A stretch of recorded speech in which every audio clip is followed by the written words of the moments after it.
So I took an axle boot on both sides. So the top section I got there, bottom is a part of the axle boot, cut it in half, put it on the wires and everything so it'll actually seal everything up. This one actually kind of moved a little bit, so that'll sit against there like that. Seals everything out. That's all the way from all the heat. Downpipe will go straight down. We'll be back in business.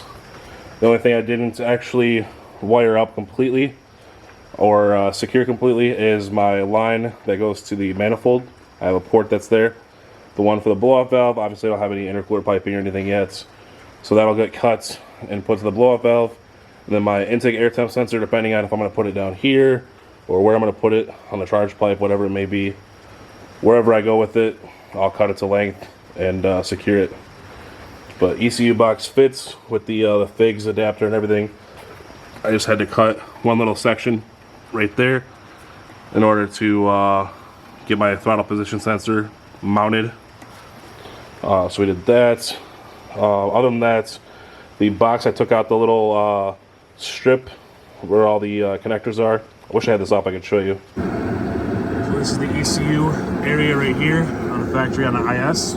So the plugs to the right are going to be for what goes to the factory ECU there. This is a patch harness from Figs. So all my cam, crank signals, everything is going right through there into the cabin for the ECU. So this allows you to run in parallel, so that way you can still control all of your factory HVAC controls and everything else in the car will work as normal.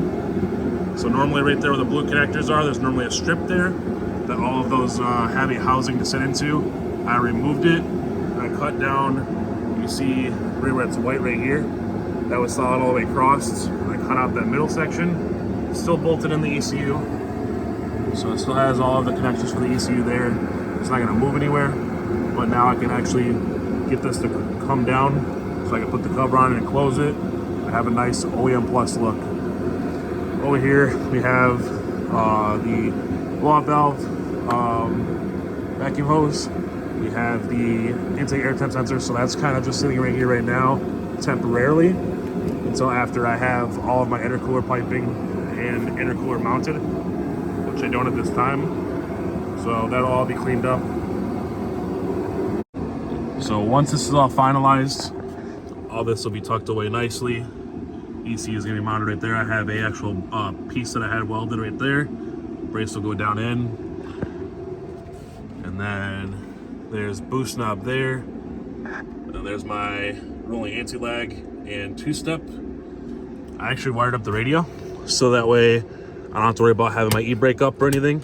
It will now play video while driving, so that's pretty fucking cool. And yeah, this is pretty much back together. Just got to do a couple little things. Stuff for the sub, got a fuse for it, got to run a bunch of wires and everything. But it's coming along good. So battery, we cut out the plastic and everything right here. This is all riv knotted and secured. We're gonna run the 200 amp breaker there just for safety. So that's mounted up. We just gotta run the cable. So we're gonna attach it to one side, and the other side's gonna go to the battery power. And then I'm gonna run a fuse for my relay on my fuel pump, so that I have a fuse right close to the box there. But yeah, you see this battery is really small compared to the box I had. So that's why I went with the bigger battery. But it secures it on nicely even with this. I ended up throwing a piece of wood in this one, but it's too sketchy. I don't want to do it. I don't want this thing moving around and arcing or having all kinds of issues. So yeah, we'll mount that up. We'll put a fuse for the relay, wire the relay from the pump to the ECU for triggers and everything, and then, you know, we'll be back in business. We'll probably start this thing soon. So as I said before, all of this was kind of just, I want to get done as quickly as I possibly can.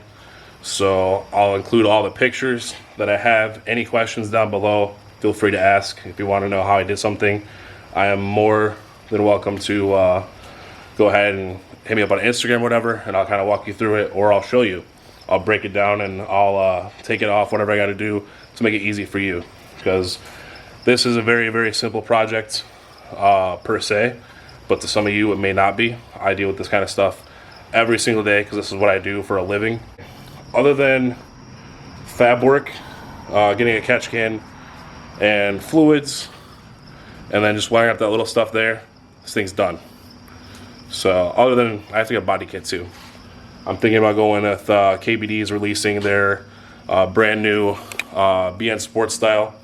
So they got a couple of different options with that. They're gonna have an option for vents, kind of like you see with like the Elixir kits, for the side skirts, for the front bumper. Been talking with Irving about it, and it's gonna be sick. I cannot wait to get my hands on it. Car's gonna stay white. Wheels, I haven't decided yet. Should I do like a bronze? Should I do like a gunmetal, kind of like a silver? Or like an OEM silver? I don't know, I'm just not feeling the white on white. It looks like white out on a white piece of paper. Not a fan. But yeah, all the pictures are coming up right now, guys. So this is the stock lower. Got rid of all of the air assist as well as all the evap stuff. I ended up cleaning up all the runners, making sure they were all smooth. Got rid of all the factory mounting positions just because I'm not using them. So I cleaned it all up. Wanted to test fit it, make sure everything was good. And I ended up just double checking. I ended up cutting it down to 19 inches. It was a little bit longer before. There's the vacuum block. Ended up adding that, changing up the SP throttle body plates. Got it powder coated, a nice, very nice textured black. It really complements this build and it looks very clean. Just looks so beautiful. I love that purple. It hits differently. So this is how it looks in person. In pictures, it's very hard to pick up. This was the original turbo manifold that we had on there with the 4-bolt HKS style. I ended up picking up a treadstone. Normally it's on the back side with the back 3 runners and runs into creeping issues. So I ended up drilling out the hole for the center and relocating that, porting everything out. It has a 46mm precision gate.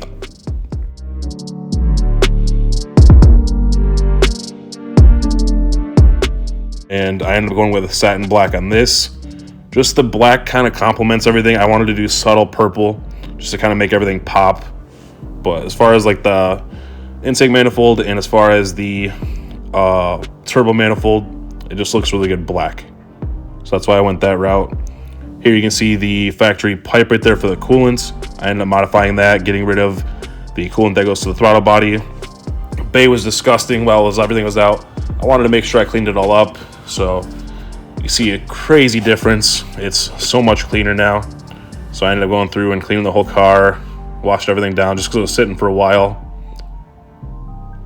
And there's the PHR-10 fitting for the power steering pump.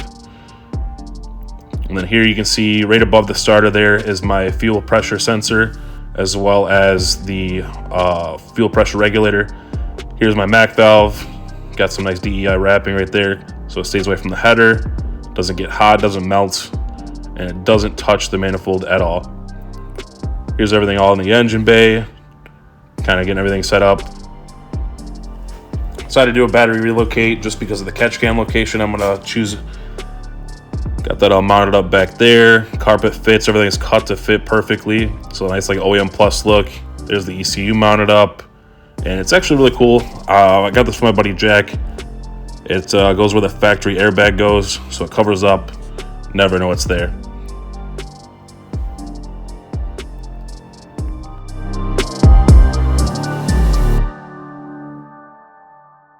As always, remember to like, comment, and subscribe.